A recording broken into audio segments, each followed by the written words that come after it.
Welcome to the Bariatric Bros Podcast, where we are living that bariatric life and eating like men. I'm Mike Alley. Thanks for hanging out with me. I'm excited about today because we are talking about food. Matter of fact, we've entitled the episode Food, Food, Food, much like Motley Crue's Girls, Girls, Girls, but more along the lines of what we all kind of obsess about. So we'll get to that in a minute. Hope that you will follow us on all of our social media. We are at Bariatric Bros on Instagram. We're on Facebook and Twitter and even TikTok. Again, you can find us at Bariatric Bros. Our website, bariatricbros.com. And of course, we hope that you are subscribing or following this podcast on whichever platform you like. Apple, we're on Google and Spotify and Stitcher. So wherever you are listening, we hope that you will do that. And we hope you'll leave a review too. If your podcast provider does reviews, that definitely helps us. So we sure would appreciate it.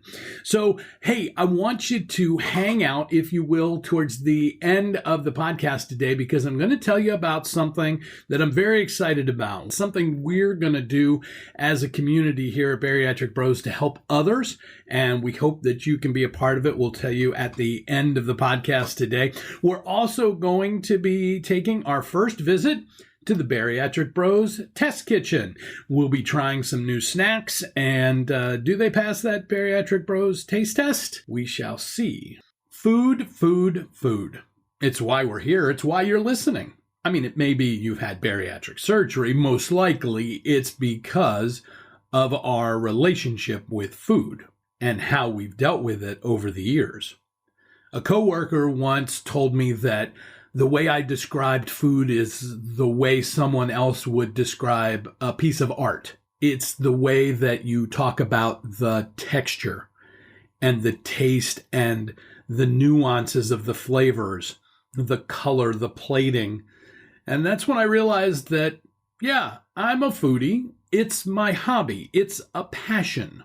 Food is great. Foodie, that name kind of gets a bad rap sometimes. It lends itself to those that are pretentious, dishes that are hoity-toity, highfalutin, whatever name you want to call it, that makes it inaccessible to the normal person. That I've got to have truffle oil or something like that on top of everything, and that makes it a foodie dish. No, a true foodie is someone who enjoys food in all its forms, shapes, and fashions. And that means from basic and plain dishes that are done extremely well to very creative fusions that push the boundaries of what we think about as food. I'm that person. I'm a foodie, and I'm fine with that. For me, it started off back when I was a kid. I think the basis of all of our food starts with when we're children and how we're brought up with food. In my case, my grandfather was a very powerful influence in my life when it comes to food. In other ways too, but really in food. Here's the thing. He's a blue-collar guy. He grew up during the Depression when they didn't have a lot of food, where they found ways to make meager go a long way. But here's the thing. He also enjoyed fine food. His jobs over the years were blue-collar jobs, but he also then moved up to the point where he owned his own trucking company and he had been a salesman. So he knew everything from basic street food, that's what we would call it today, they would just call it food, to very high-end fine dining. I mean, my grandfather was the one who introduced me to a Coney Island hot dog. I remember going out with him when I was a kid during the summer. He'd like, hey, you want to go to work with me? And we'd go out and we'd jump on his truck and he would do trucking short hauls around the city, which means he'd deliver from this company to that company. It wasn't like big rig trucking. It was local stuff. But that would mean at some point during the day, we would stop and get breakfast and we'd get lunch. And I loved going out with him. Breakfast was great. We'd go to this little place around the corner from where he kept the trucks called the Cozy Kitchen. I'm guessing it was probably the greasiest of greasy spoons. But at the time, as a kid, all I knew was it was the coolest place in the world to get this huge breakfast of eggs and scrapple and home fries, these potatoes that were sliced up, cooked with onions and paprika and salt and pepper and probably other spices that I didn't realize at the time. And this big plate would be put down in front of me, and I would eat it all because I was a trucker for the day. And I was in this cool place sitting with other adults in the city, and we were going to enjoy this food, and I was going to prep for the day, and I sure wasn't going to turn my nose up at anything that my grandfather was putting in front of me. Same thing, like I said, with the Coney Island hot dog. First time I ever had it, we were out at a place on the far end of town, and it was a little hot dog cart. He said, "You want a Coney Island dog?" And I said, "I don't know what that is, but yes, sir, I would love one." And he brought this thing back, and it had mustard and onions and ketchup and relish on it. Now, I will tell you at that time, a hot dog for me was a hot dog, a bun, and ketchup. I did not do mustard. Didn't really care for it that much. Raw onions, no. Relish was, I'm sure, good. I don't know that I had it that often. I ate that hot dog, and I tasted those flavors. And it wasn't something I would have ever asked for. And I didn't really come to love mustard until years later. But it was being with my grandfather. It was being in that moment on the job and having a Coney Island hot dog, being like an adult. And so I ate it and I tasted it. And sitting here thinking about it right now, I can still taste that tang of that mustard and the crunch and kind of bite of those onions, which for me at, I'm going to guess 8, 9, 10 years old was like powerful, but yet I wasn't going to say, "Ooh, I don't like this." I ate that and it was great. The interesting part was my grandfather, as I said, grew up in the Depression. So I remember him cooking.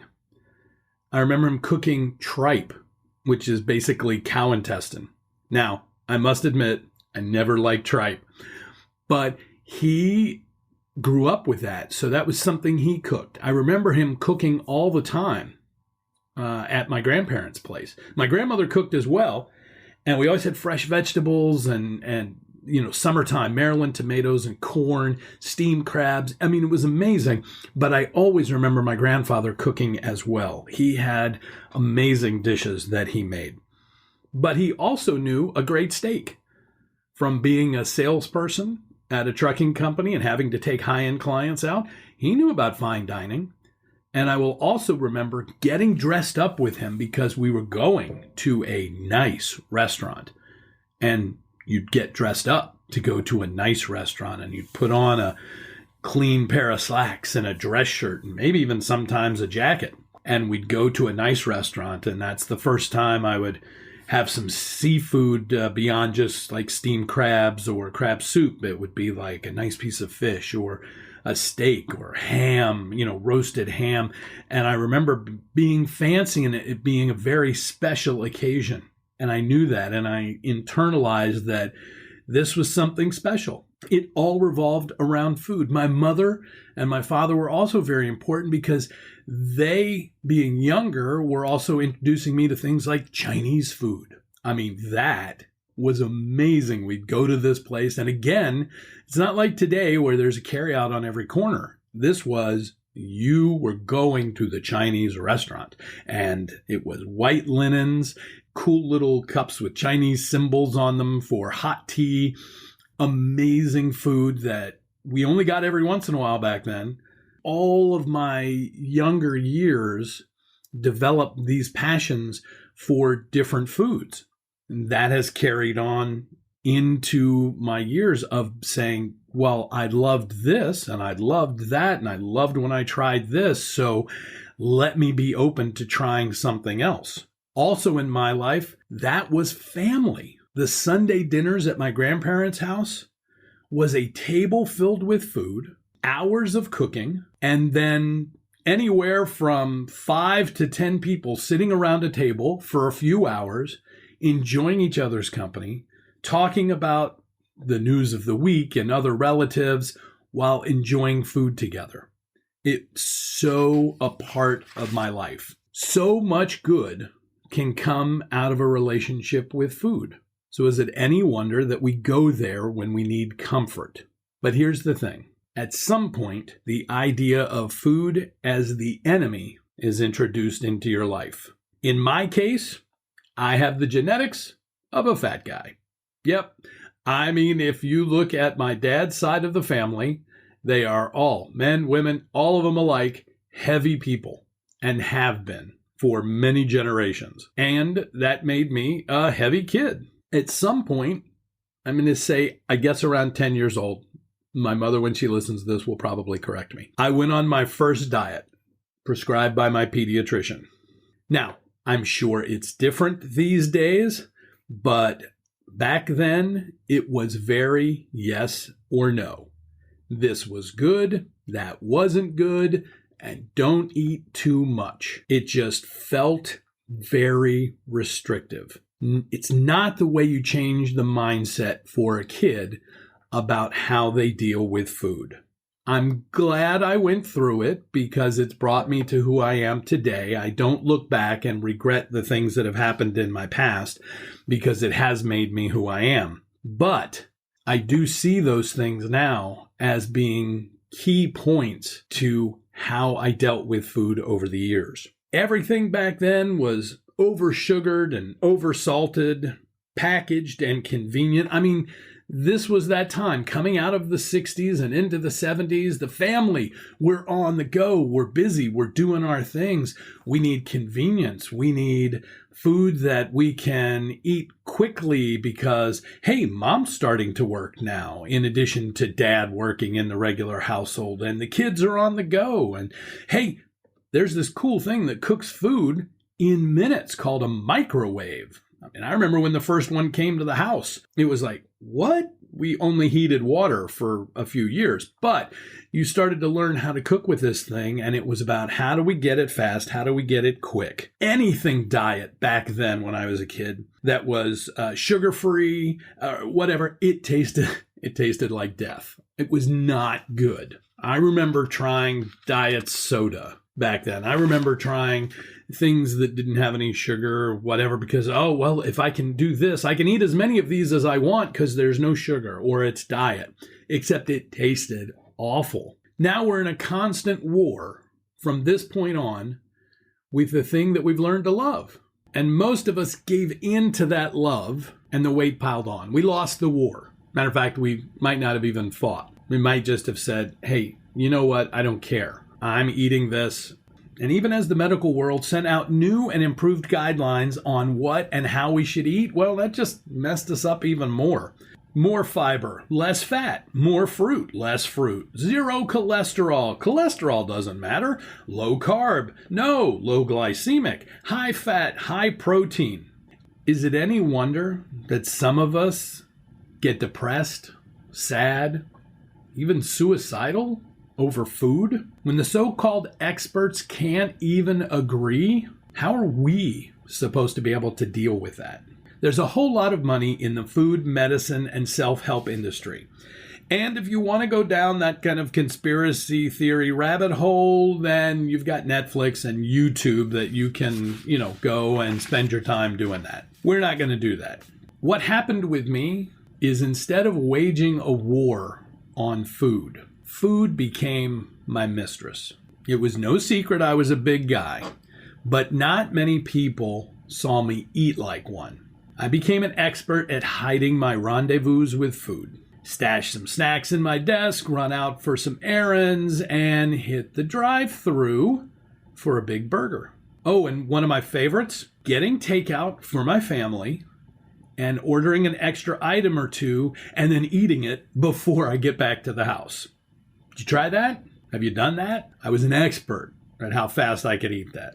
And you got to leave the trash in the car. So, of course, you can't come in with a bag with, hey, why are there already 2 empty wrappers in here?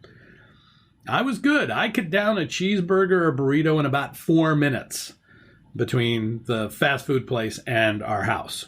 I'm not sure if my family even realized it or not. If they did, they didn't say anything. I mean, even at home, fixing a meal for my family and eating a plate of leftovers while I'm cooking. You know, keeping it up in the microwave or in a cabinet just in case someone wandered in the kitchen. I worked hard to keep my lover hidden. That's what you do when you're cheating.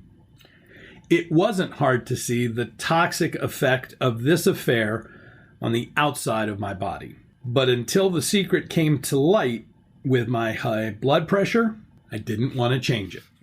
I'm sure a bunch of you have had this same mistress, this same toxic affair, and the same hidden secrets.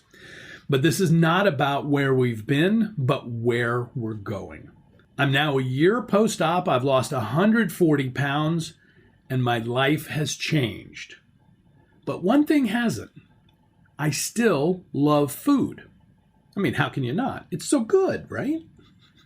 And it can be good for you, both physically and mentally. I've learned that, like any healthy relationship, the more you know about yourself and your partner, the healthier and happier you'll be. So, here are some of Mike's tips to help you into a better, loving relationship with your food. Number 1, learn about yourself. If I asked you right now to name your top 5 favorite foods, I bet you could rattle them off right now without really even thinking about it. But why are they your favorite foods? Can you break it down? Break down why your favorite foods are your favorite foods. Not just, oh, it tastes good, but what is it about the taste, texture, or smell that makes it one of your favorites? Most likely, you'll start to see a pattern in the dishes that are your favorites. You can determine the flavors, textures, and smells that you know will bring you satisfaction as you find new and healthier ways to make your favorites or to discover new favorites. For me, pizza is always one of my top 5s. I mean, I love pizza. The right combination and ratio of sauce to cheese to crust and toppings. I mean, when you find the right one, ooh, actually, I think I want to stop and have some pizza, but we'll keep going. So if I can discover a higher protein or maybe lower carb crust that pairs with an amazing lower sugar sauce, then I can have one of my favorites more often than I might if I didn't look for an alternative. Do that same thing with your favorites. Break them down. Figure out what it is you really love about the favorite things in your life. Tip number 2, or maybe 1B, because it's got the same title. Learn about yourself. Get with a bariatric dietitian. Now, I'm not talking about a regular dietitian. They're wonderful and they're very knowledgeable. I'm talking about someone who knows the bariatric process inside and out. Check their references. This is a person that can help you make sure that you're getting the proper nutrition in what you're eating, but also the vitamins and supplements that you're taking.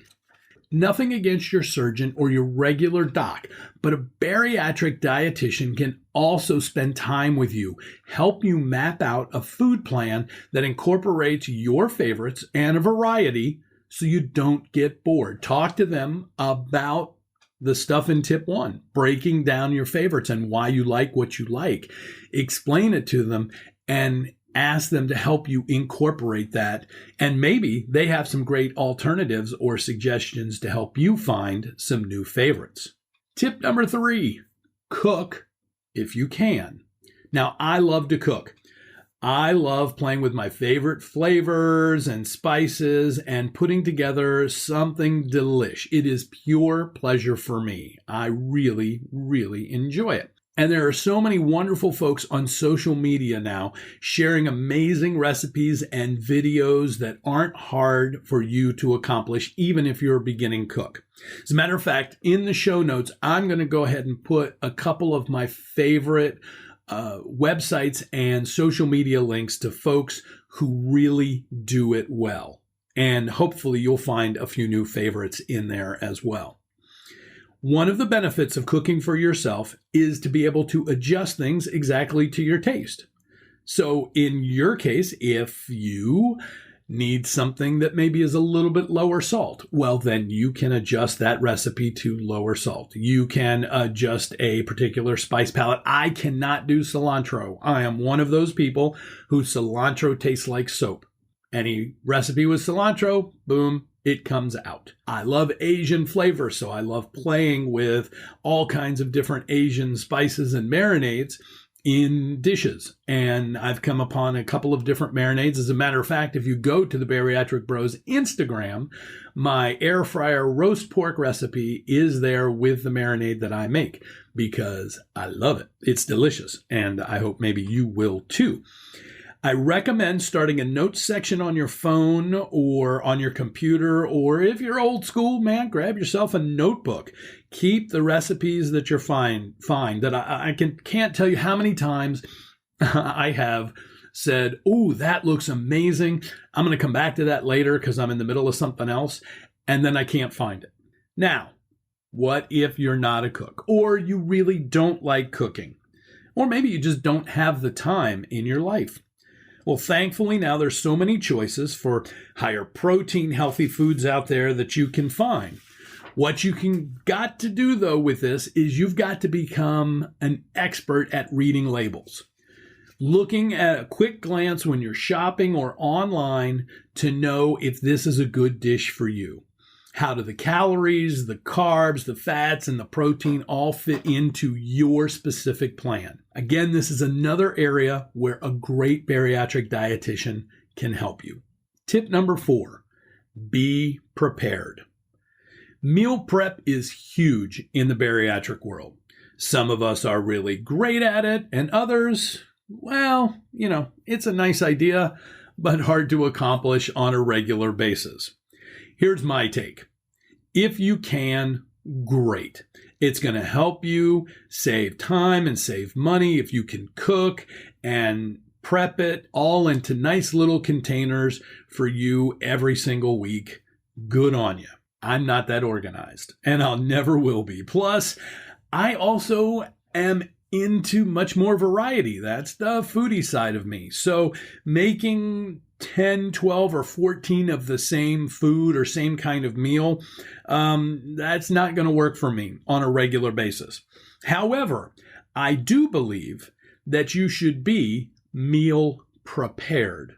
That's different from meal prep. At any time, I can walk into my kitchen and have 5 to 10 items to eat within 5 to 10 minutes of preparation, and even more that are ready to eat right now. I've got protein bars, natural jerky bars, black bean chips, hummus, smoked tofu, cheese sticks, eggs, luncheon meat, protein shakes. Well, you get the idea. I can grab an insulated bag and be out the door in just a few minutes with a day's worth of food that I love and helps keep me on track. Where you need to plan if you're going to be meal prepared is keeping your kitchen stocked. You've got to get to the grocery store or set up delivery on a regular basis. Don't let your fridge or cabinets get empty. It's too easy to get back in the bad habit of going to fast food or grabbing carryout when you don't have the food in the house.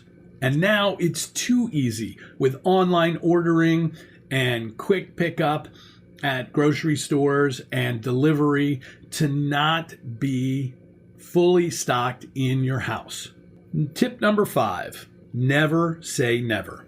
The fastest way to derail your success is the word no. When you tell yourself that you can never have fill in the blank food again, then this is for sure the thing that you are going to want the most. Now, I know that in your case, you may not be able to tolerate certain items after surgery. There may be medical reasons for not being able to eat something. But bariatric surgery is not a life sentence of no taste, no fun food. This way of life is not about restriction. It's about the reality of a new life and a new, better relationship with food. As soon as you make something off limits, it becomes a temptation, and you can quickly find yourself back with food as your mistress. This is also why I don't like the idea of cheat days. The whole notion that you are doing something wrong, cheating on yourself. Don't cheat. Instead, plan to indulge. If you are going to have a dinner out at a restaurant that makes your all-time favorite pasta, then plan to indulge yourself with that pasta by making sure the rest of your day has all of your protein and nutrition you need. Then you can enjoy with no guilt. We've had too much guilt for too long around food. That needs to end in your life. That needs to be gone. You need to be able to enjoy food freely. Look, we could go on for hours talking about food and all the ways it's part of our psyche.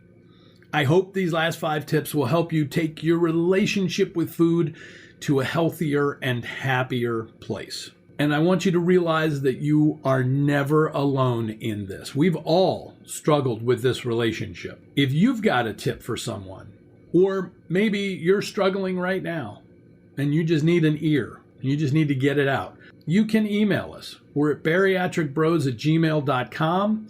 You can hit us up on social media. You can even send us a text. Our phone number is 443-356-6779 in the United States. There's a huge community of people around you that have dealt with all of these things, and we're finding our way through. And as part of this journey I'm on, and being an adventurous eater, I want to try all the foods that can help all of us stay on plan but not feel deprived. And so, let's head up to our first visit to the Bariatric Bros Test Kitchen. All right, well, we are here in the Bariatric Bros Test Kitchen. So it's our first time here. Okay, it's basically just my kitchen. But this time out, we're doing Shrewd Foods. Now, I found them on Instagram. I saw it, crunchy snacks, and I went, got to check that out. So ordered their pack that includes 12 bags. It was around $24, I think, on Amazon. Came really quick. Comes in this really cool box.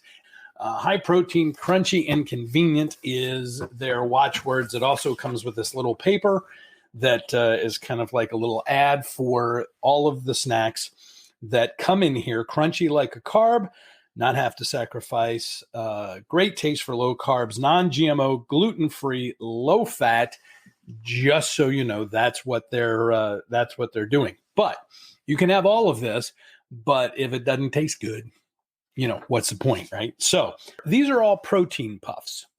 And I guess like little cheese balls. That would be kind of that equivalent to what they look like. But they have a baked cheddar version, brick oven pizza, nacho cheese, Parmesan herb croutons. So if you're a salad person, that would be good. And then they have 2 kind of sweet versions, which is cookies and cream and strawberries and cream. Nothing's over 2 net carbs. All the proteins on the cheddar, brick oven pizza, and nacho cheese are 14 grams. The croutons are 2 net carbs, 10 grams of protein per bag. And strawberries and cream and cookies and cream are 4 net carbs, 3 net carbs, respectively, and 12 and 13 grams of protein. So the sweet ones, obviously, just a touch more carbs and a touch lower on the protein than others. But again, it comes down to the taste. So I tend to be more of a savory guy most of the time. So we're going to start with the savory. Brick oven pizza, that's what we're going to try first. So we'll pop open the bag here real quick and try brick oven pizza again. Nice texture. Nice smell too. Wow, it really does have a really good smell. All right. All right, great crunch. Like that. Oh, man, really good flavor too. It does have that brick oven vibe. It's got that Italian seasoning flavor and a nice cheese and tomato vibe in it for sure. And I also like the fact that the crunch stays with you, but the flavor also does too. Sometimes I've had different protein puffs that you lose the flavor. Like you bite and you get that initial punch and it's really good, but then you lose the flavor after like 3 bites, and then you're just crunching whatever that is, high protein nothingness. All right, so that was the pizza, brick oven pizza. Now we're going to try the baked cheddar version. I'm a big cheese fan, so anything cheese for me is normally a really good thing. I like the cheddar. Wow, I tell you what, the salt hit is really popping. Like, I didn't notice it in the brick oven pizza. That is a little salty to me on that one. Let's try the nacho cheese. And they have a little picture of like chips and cheese with salsa on the front. Let's try those. Same kind of thing. So they all look great. They all really look nice in their presentation. Great crunch factor. Definitely satisfying if you're looking for that real snacky snack crunch. I like this. Not as much of a hit on the salt on this one. This is more like the brick oven pizza. Great cheese flavor. Little vibe of like a salsa or pepper, but not spicy. I'm not a big spicy guy. So I'm not like going to try something that's super hot. That's not my thing. Oh, I like that. Let's try the protein croutons. These are Parmesan herb flavor. Ooh. Oh, no, that's nice. First hit is a big Parmesan punch, and you get a nice hit of herbs on there, too. Oh, I might have to have another one of those. Yeah, I like that one, too. Now we've got the cookies and cream. Not really as much of a smell. Like the others all have a really nice smell. This one doesn't really have a smell. Looks good. Kind of looks like cookies and cream in the mode there. Almost like big Cocoa Puffs. Crunchy, just like the other one. Same kind of crunch factor. And that's the thing with a lot of protein snacks like this. You have to get used to the texture is slightly different. Crispier. Crunchier, more fibrous. It's got a little hit of the chocolate cookie of cookies and cream and the cream. The flavor doesn't stay as long as it does with the savory ones, but it's a nice hit. And if you're looking for something that's not too sweet and gives you a little taste of like a chocolate cookie, that's it. I mean, it's not going to replace your cookie, but I mean, if you're getting 13 grams of protein in a little bag and you can have a little hit of sweetness, that's cool too. All right, let's try last one, strawberries and cream. Again, the sweeter ones don't have really a big sniff factor. It doesn't really have the nose that the savory ones have. But this one is good. So we'll pull these out. These are more just, they're kind of a pale pink ball. Ooh. This definitely has a little more strawberry punch, fruit punch right out of the chute when you put some in your mouth. Yeah, I think I like these a little better than the chocolate ones, but again, I'm more of the savory vibe anyway than the sweet. And I do get kind of that strawberry shortcake, strawberries and cream kind of vibe from this. So here's the deal. With Shrewd Foods, with these protein puffs, I got to tell you, thumbs up all the way around. They are delicious, I think, across the board. My favorite probably are going to be, I think I probably split it in half. My favorites are probably going to be the brick oven pizza, the nacho cheese, and the Parmesan croutons as far as hit and balanced flavor overall. The cookies and cream and strawberries and cream probably next in line there. Probably my least favorite, the baked cheddar, just because the salt factor in it just is a little too forward for me. So here's the thing. Even the baked cheddar, trust me, I'm going to eat the rest of it. There you go. Man, that's good. I like that stuff. I'm going to be ordering some more Shrewd Foods. By the way, not sponsored or anything. So just trying them. Going to give you the straight skinny on all these things. So that's our first edition here on the Bariatric Bros Test Kitchen. By the way, if you're listening to the podcast, this is also going to be a video, and we'll post it up on our YouTube page. So you can go to YouTube at Bariatric Bros and find it right there. And if you're watching this piece on YouTube, then you already know that, and you may not know we have a podcast. So head on over and find the podcast also on this same channel. By the way, we'd love to know if you would like us to try something. Not only are we going to try stuff we can buy on the internet, packaged foods, things like that, but want to try your recipes. If you've got a cool recipe, or if we find a cool recipe, we're going to be making it and trying it as well, so that you have an idea. My opinions are just that, my opinions.